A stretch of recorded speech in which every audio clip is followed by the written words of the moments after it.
Hegel ou l'art de la fugue. Peu de philosophes ont suscité de lectures aussi diverses que Hegel, un éventail d'interprétations aussi large.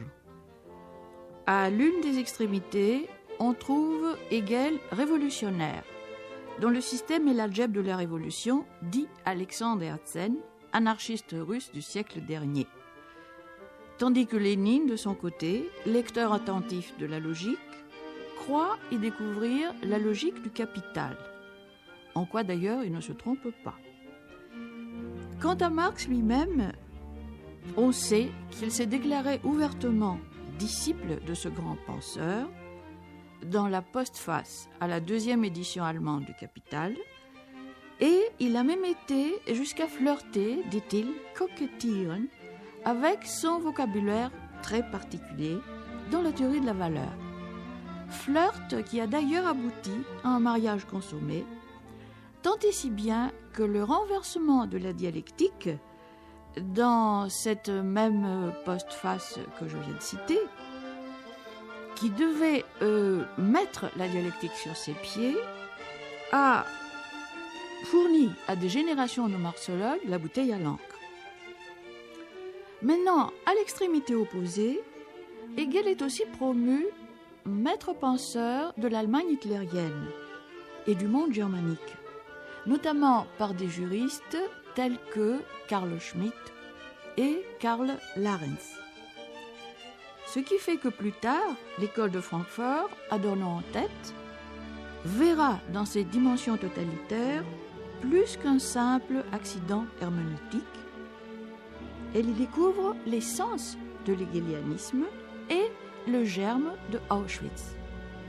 Cette position est aussi celle de Glucksmann, dans une certaine mesure, aussi bien dans Les Maîtres penseurs que dans son premier livre, Le discours de la guerre. Entre ces deux extrêmes s'éploie une variété infinie de lectures et d'approches où Hegel apparaît comme un penseur de la Restauration, ce qu'il était, ou bien un théologien protestant, ce qu'il était aussi, puisqu'il avait fait ses études, comme beaucoup de philosophes allemands, à l'Institut de théologie protestante de Tübingen. Il apparaît aussi comme athée, etc., etc. Au demeurant, ces dissidences ont commencé au lendemain de la mort du maître, en 1831, avec la division de l'école en une gauche hegelienne, où Marx a fait ses premières armes, et une droite. D'où vient cette polysémie, dont on ne trouve pas l'équivalent dans l'histoire, par exemple, du platonisme ou du cartésianisme? Elle vient de la définition de la vérité chez Hegel comme totalité et savoir absolu dont le philosophe serait le propriétaire. Le vrai, c'est le tout. Hegel le répète inlassablement, c'est le tout, pas tel principe particulier, par exemple le cogito ou un autre. Et la forme adéquate pour exprimer une telle vérité, c'est le système philosophique. Et la démarche, la méthode mise en œuvre, c'est la dialectique. Deux idées qui sont au centre du projet hegelien.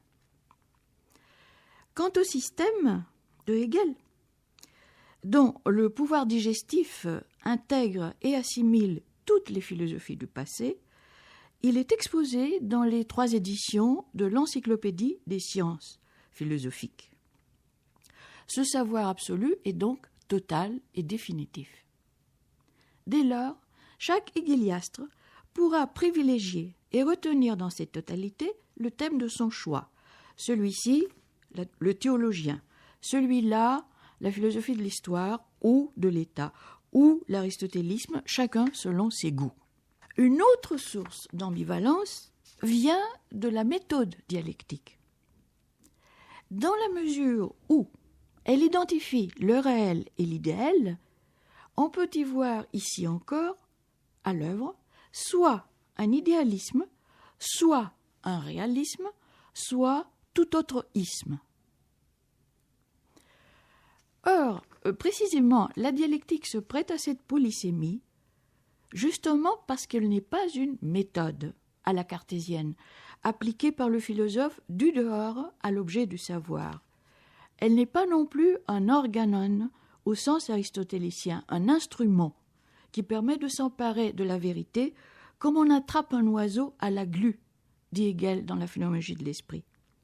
C'est l'âme immanente du contenu, la mouvance de l'être qui produit ses propres formes d'intelligibilité. Cette identité de l'être et de la pensée, du réel et de l'idéal, est comparable à l'union de l'âme et du corps. C'est une métaphore qui revient souvent comme un leitmotiv chez Hegel. Mais attention, identité ne signifie pas égalité. Il existe une hiérarchie, un rapport de force entre les deux termes. Le réel n'est qu'un moyen au service d'un but supérieur qui est l'idée. Bien plus, les choses réelles, finies, à commencer par l'individu que je suis, doivent périr pour réaliser leur concept. C'est en cela précisément qu'elles sont infinies. L'heure de leur naissance est aussi celle de leur mort. Autrement dit, l'être sensible, denrée éminemment périssable, désigne un être pour la mort. Et c'est ce qui va fournir la justification ontologique de la guerre, on le verra tout à l'heure. Les biens matériels des citoyens, voués par définition au néant, doivent être détruits pour prouver la liberté de leurs propriétaires, leur dimension idéale. Quoi qu'il en soit, définir la dialectique par l'identité des contraires, c'est l'affirmer comme pensée de la contradiction. Mais ce qu'il faut dire aussitôt, c'est que les contradictions hegeliennes ne sont pas conflictuelles, ni antagoniques. Elles n'explosent pas d'elles-mêmes. Elles sont théoriques, résolues à la page suivante, c'est-à-dire médiatisées par la pensée, dépassées pour tout dire.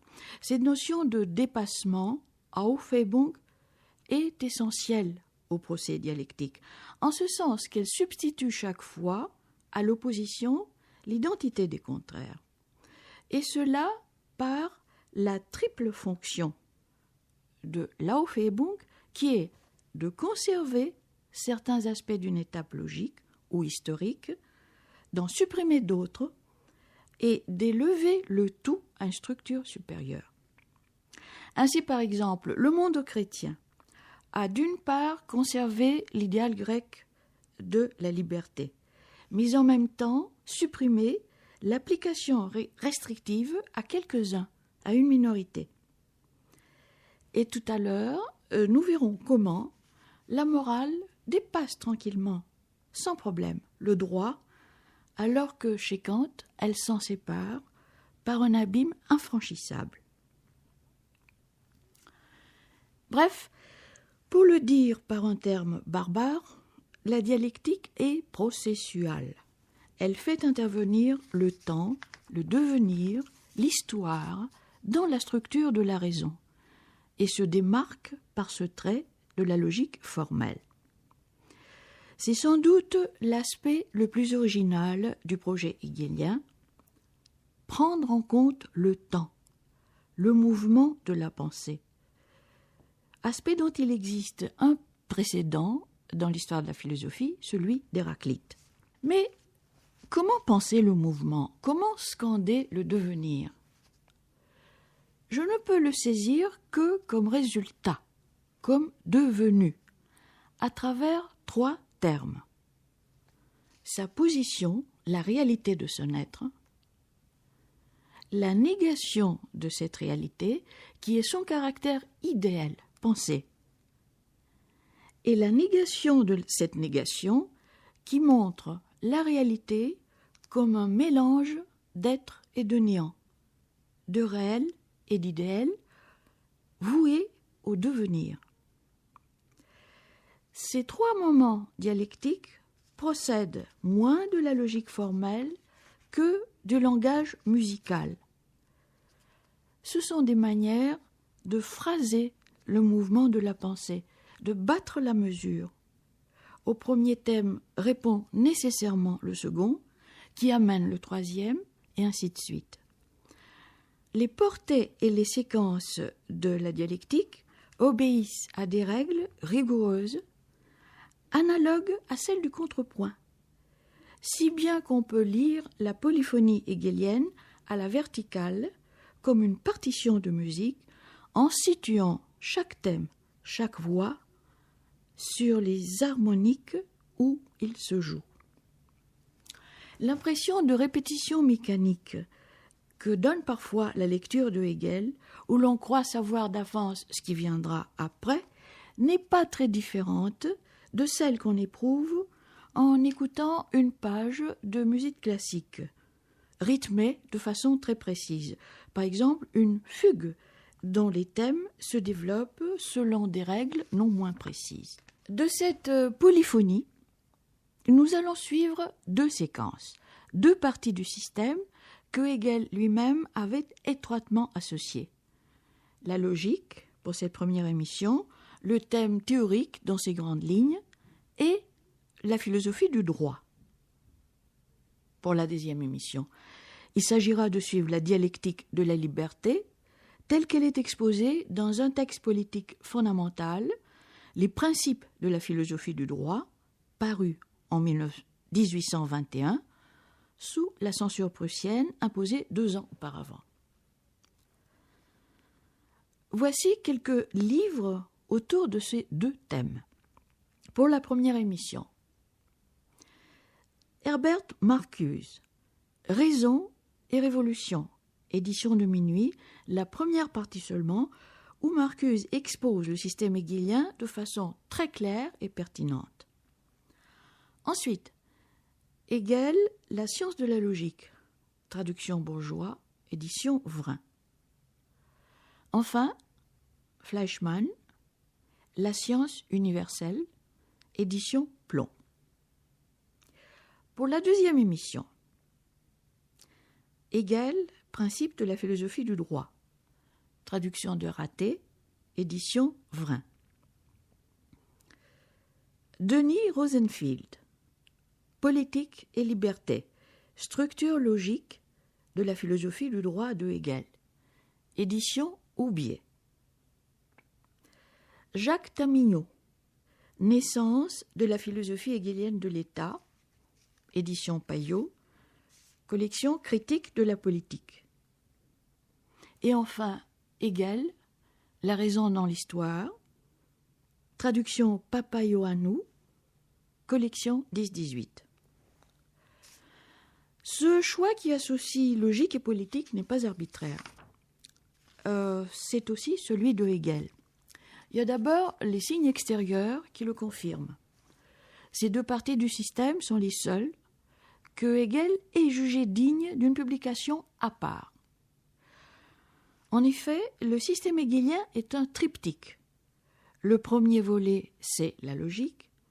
Le deuxième, c'est la philosophie de la nature. Et le troisième, la philosophie de l'esprit. De ces trois parties, Hegel a publié à part la logique de Nuremberg en 2 volumes, en 1812 et 1816, et les principes de la philosophie du droit en 1921, qui correspondent à l'esprit objectif, c'est-à-dire à la deuxième partie du troisième volet du système. Quant au fond du problème, pour autant que raison théorique et raison pratique ne sont que deux moments différents, deux faces du même procès dialectique, le rationnel et le politique sont à l'évidence interdépendants, à tel point que Hegel déduit le droit, l'État, l'histoire universelle de sa logique. Il y renvoie sans cesse. C'est donc elle que nous allons maintenant interroger. Elle se compose de 3 parties, l'être, l'essence, le concept, qui désignent les étapes d'un parcours que l'être accomplit nécessairement pour accéder à sa propre compréhension. En effet, 3 éléments sont requis pour saisir ce devenir, ce cheminement. 1. Le sujet du mouvement, c'est l'être. 2. Le fondement, le substrat permanent, la référence stable qui me permet de dire ce qui devient, c'est l'essence. Et enfin, troisième élément, le but, le terme, le sens de ce mouvement vectal, c'est le concept. Au terme de ce parcours, l'être, objet de savoir au début, va se révéler le contraire de lui-même. Il apparaîtra comme sujet, un moi universel que Hegel appelle concept, Begriff. Derrière les choses, les objets, apparaissent peu à peu les sujets, les hommes. Les formes de pensée, les catégories, qualité, quantité, substance, etc., dont la logique développe la genèse, sont les paliers d'une ascension qui va des formes inférieures et abstraites vers d'autres supérieures, plus concrètes, au sens propre du terme, concrescere, qui s'accroît avec, qui s'enrichit en cours de route. Ainsi, dans l'optique hegelienne, l'État, par exemple, est plus concret que la morale ou l'économie, parce qu'il est plus riche en détermination.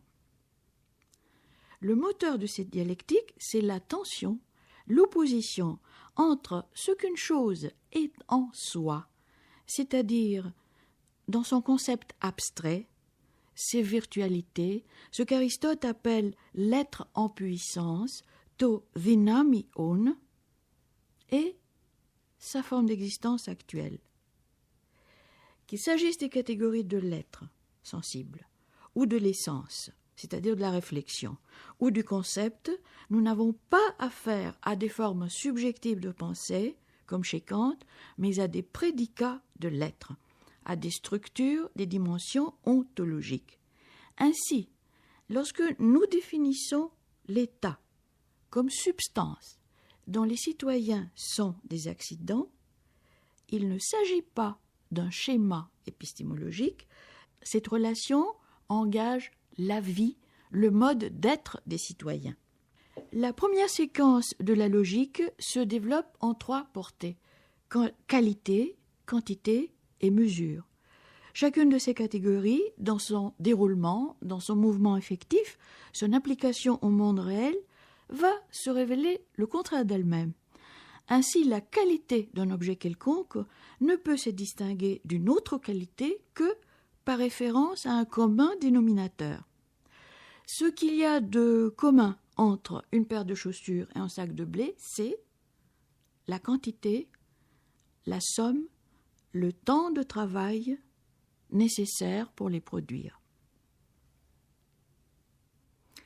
La quantité, en apparence, est extérieure à l'être d'une chose. Qu'une route soit longue de 3 ou de 10 km, ça ne l'empêche pas d'exister. Et chacun sait qu'à un cheveu près, on ne devient pas chauve. Bien, mais cet énoncé, dans son déroulement effectif, se renverse.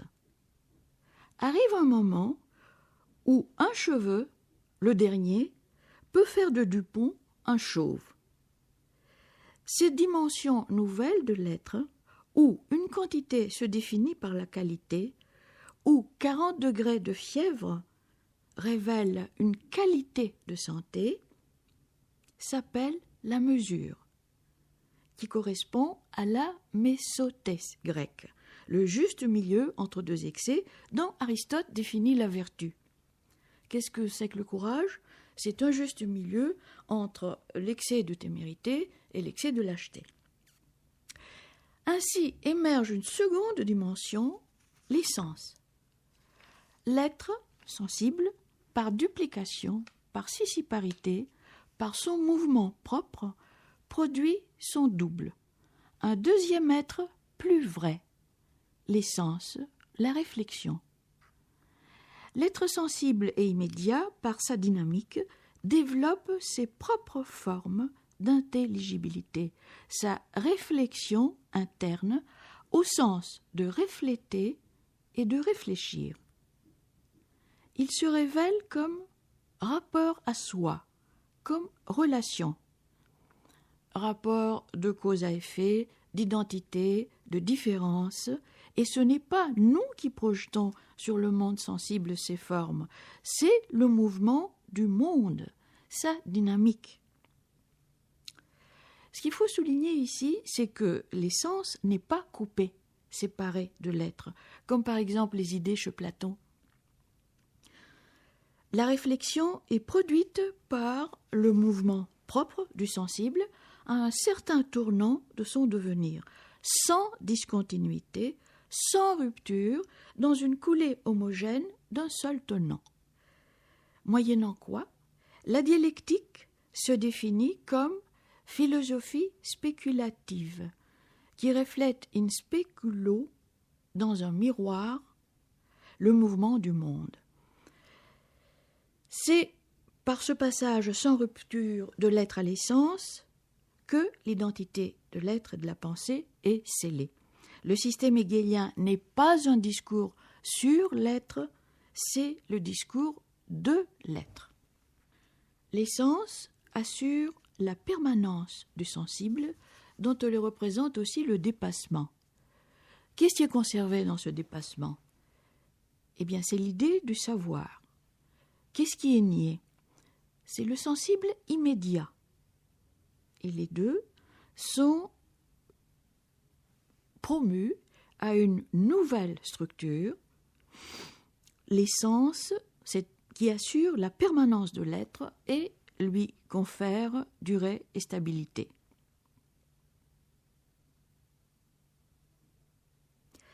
Sans cette référence stable, le langage de la pensée serait impossible.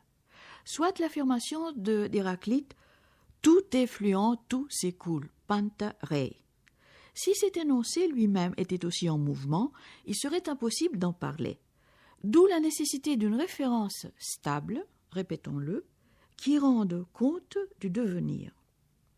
Par exemple, l'essence plante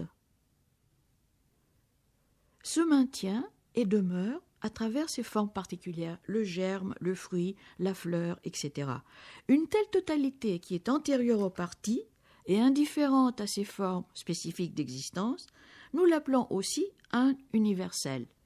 Le temps ponctuel de l'être sensible reçoit ici son statut, son fondement ontologique par le devenir intemporel de l'essence. Cette deuxième séquence obéit, elle aussi, à un rythme ternaire. Le premier thème est celui de la position de l'essence, suivi par le contre-thème, la négation, que nous appelons le phénomène, qui à la fois révèle et dissimule l'être vrai. Il est à la fois apparence et manifestation.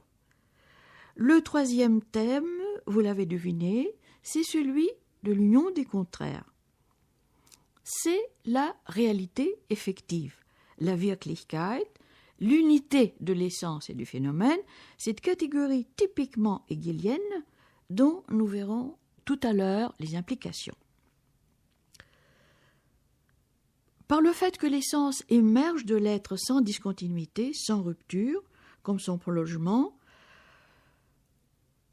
on peut résoudre une série de questions qui, pendant des siècles, ont divisé les philosophes.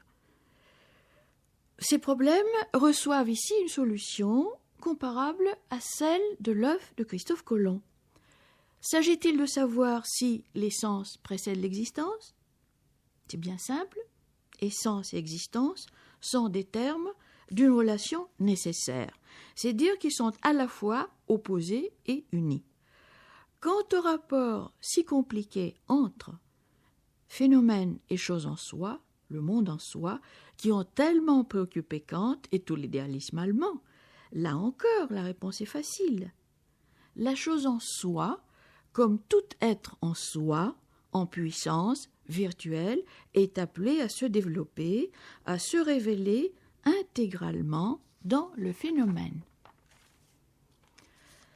En effet, l'essence marque aussi le passage du verbe être au verbe avoir, au sens fort du verbe grec echin, avoir, posséder, tenir solidement, maintenir.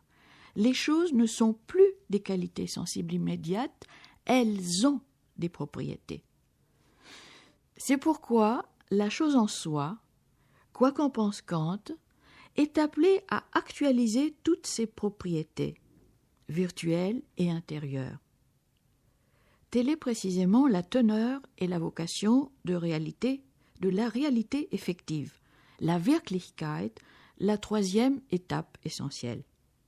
Elle ne désigne pas la facticité pure, mais l'actualisation de l'être en puissance du possible, de telle sorte qu'en elle sont réunis ce que la tradition a séparé, le possible, le réel, le nécessaire.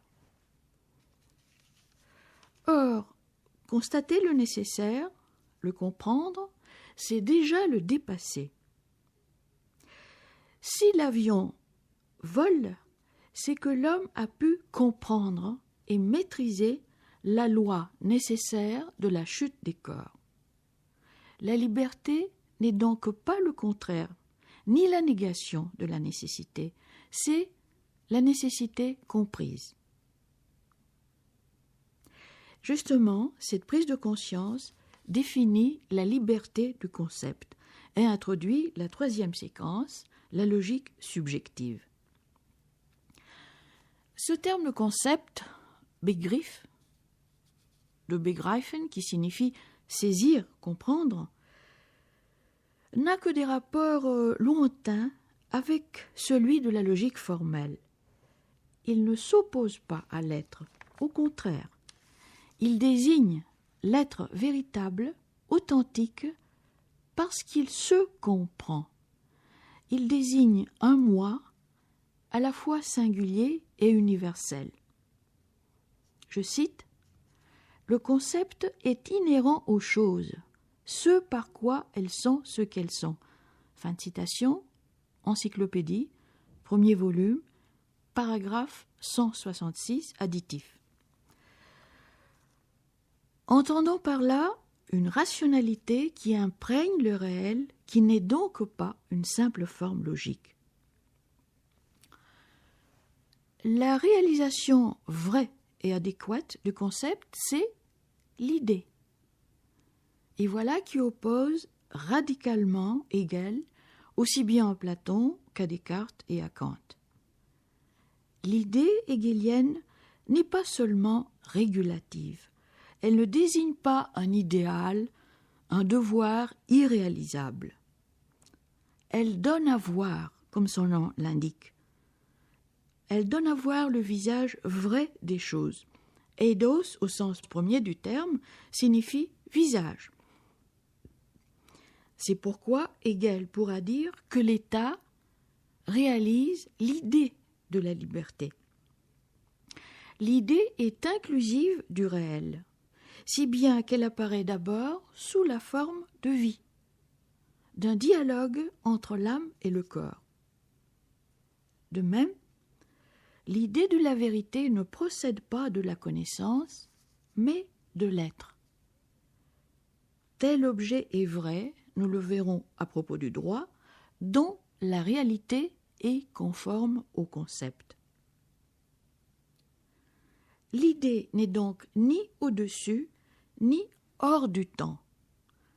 Elle ne le supprime pas, elle l'accomplit. Elle est de tout temps. Elle n'est pas en mouvement, elle est le mouvement même. C'est sur cet accord parfait de l'idée absolue que la logique se termine. Et une autre séquence va s'ouvrir, la philosophie de la nature, qui pour Hegel est l'autre de l'esprit, l'élément étranger. Mais pour l'instant, nous n'allons pas le suivre sur ce terrain. C'était un cours fait par Minika Kranaki, professeur à l'Université de Paris X, Nanterre.